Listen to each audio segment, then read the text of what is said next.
Makadi, Makadi, hello everyone. Welcome to another edition of the Homemade Hymns playlist. Enjoy.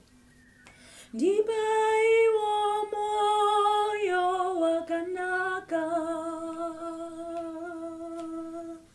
Dichangata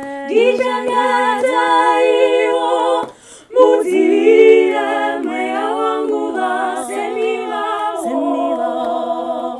matopinda mu moyo mangu makavuma kwazo imi Yesu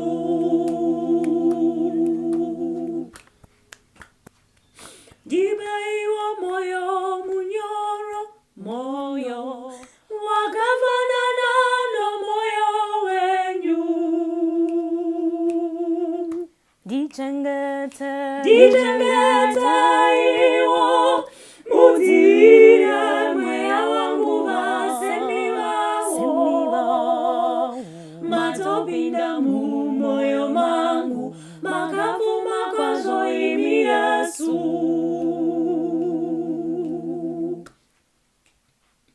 Dibai wa moyo unoda kubatira vamwe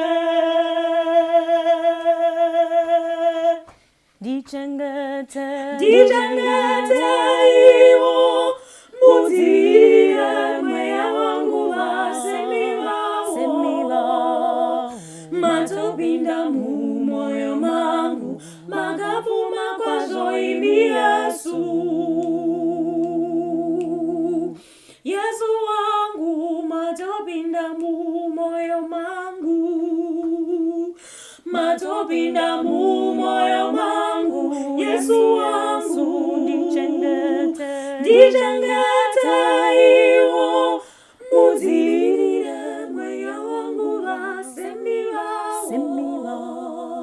matopinda mu moyo mangu makavuma kwazo imi Yesu